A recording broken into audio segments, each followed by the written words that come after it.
On va parler emploi à présent et on va partir dans le Valenciennois pour découvrir la serre numérique et un incubateur entièrement dédié au métier de la communication, de l'image et de la création numérique. On en parle tout de suite.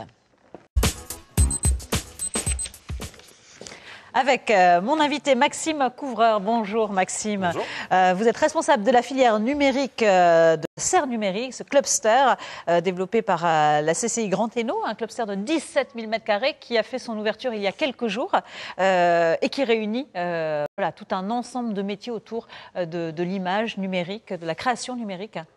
Absolument.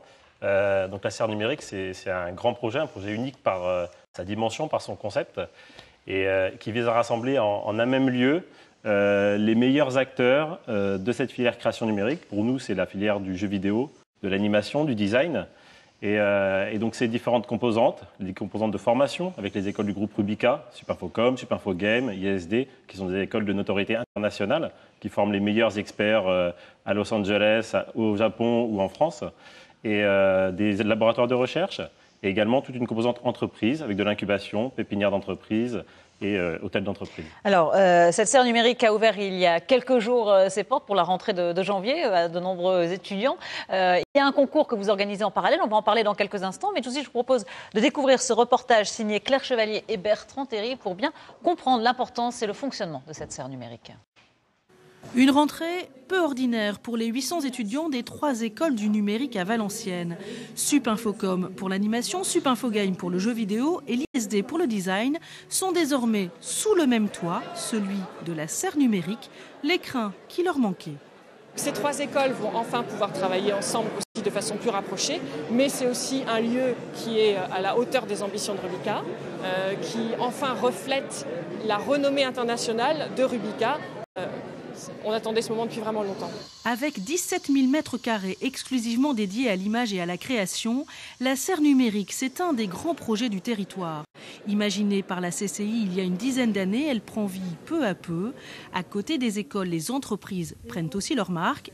Inoko adapte des mangas et emploie 3 personnes. Chez Biouk, ils sont 10 à travailler à l'édition de livres et d'applications numériques. En s'installant à la serre, l'idée c'est de bénéficier un petit peu de l'ambiance qu'il y a ici, donc les écoles, bien sûr, le dynamisme des différentes entreprises, mais aussi le laboratoire de recherche. Il y a un laboratoire avec lequel on travaillait déjà à la serre qui s'installe ici.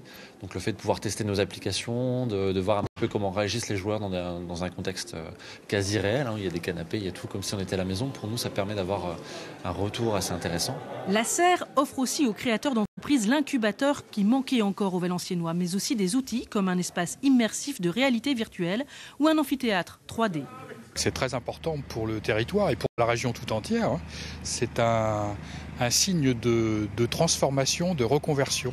Un de plus, il y a eu le charbon, l'acier, l'automobile, le ferroviaire. Nous sommes au numérique. C'est notre 3e révolution industrielle.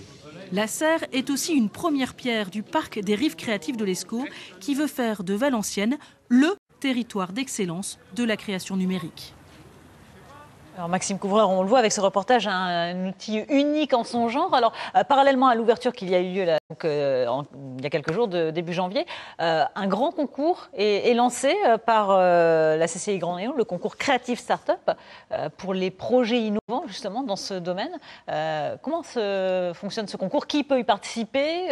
Comment ça se passe? Alors en fait, ce concours, on l'a fait parce que notre mission, c'est effectivement d'accompagner au mieux les porteurs de projets de création d'entreprise, puis après les entreprises. Ce sont des dispositifs qui ont été mis en place pour les étudiants de Rubica pour leur permettre effectivement de créer leur entreprise sur le territoire. C'est très bien qu'ils partent à Los Angeles, mais c'est aussi très bien qu'ils restent sur le territoire et qu'ils créent des emplois ici. Et donc on a mis en place tout un certain nombre de dispositifs, mais le but c'est aussi de l'ouvrir à la France entière, voire au-delà, et d'attirer ici les meilleurs talents, les meilleurs projets de création d'entreprise. Et donc cet appel à projet, il va permettre d'accompagner encore mieux par tout un tas de dispositifs, d'aide financière, d'expertise, ces futurs créateurs, et il va permettre aussi, on l'espère, d'attirer depuis la France des nouveaux projets. Oui, voilà, pour faire venir le plus grand nombre chez nous. Pour quel type de projet, plus précisément, on peut concourir? On reste sur notre filière création numérique, donc les projets liés à l'image, jeux vidéo, animation, design. On s'adresse à des étudiants sortis des écoles, on s'adresse à des professionnels en activité. Oui, c'est pas forcément que les étudiants, les professionnels peuvent aussi. C'est ouvert à tous les professionnels, toute personne qui pense avoir une bonne idée, qui pense pouvoir monter et créer une boîte qui est et qui pourrait avoir du potentiel peut postuler et peut s'inscrire. Avec des dotations importantes pour les Des lauréats. dotations très significatives, on va dire. On a déjà des dispositifs d'incubation qui sont intéressants avec la mise à disposition gracieusement d'espaces de travail, avec de l'accompagnement d'experts, avec des aides financières aux porteurs, des allocations aux porteurs de projets, des aides, des études de faisabilité, des financements d'études de faisabilité. Et là, on vient compléter ce dispositif par des aides financières directes de 3 à 6 000 euros pour les lauréats, par des capacités à avoir des prêts d'honneur de 30 à 60 000 euros, pareil, par lauréat pour les 4 premiers lauréats. Et tout un accompagnement d'experts, Microsoft, Orange, des cabinets de conseil, juristes, pour ne pas les nommer, et qui vont accompagner ces futurs porteurs de projets. Le concours a lieu en ce moment, il est ouvert jusqu'à fin janvier. Jusqu'au 30 janvier pour déposer les candidatures. Tout porteur de projet peut nous contacter d'ici là et il trouvera toutes les informations sur le site www.creative-startup.fr avec le déroulement du concours, avec tous les contacts. On peut l'accompagner aussi dans la réalisation du dossier et au contraire, c'est même conseillé. Voilà, et la remise des prix aura lieu le jeudi 5 mars. Absolument. À la Serre Numérique, bien entendu. Voilà. Merci beaucoup, Maxime Couvreur, d'être venu nous parler de cette ouverture.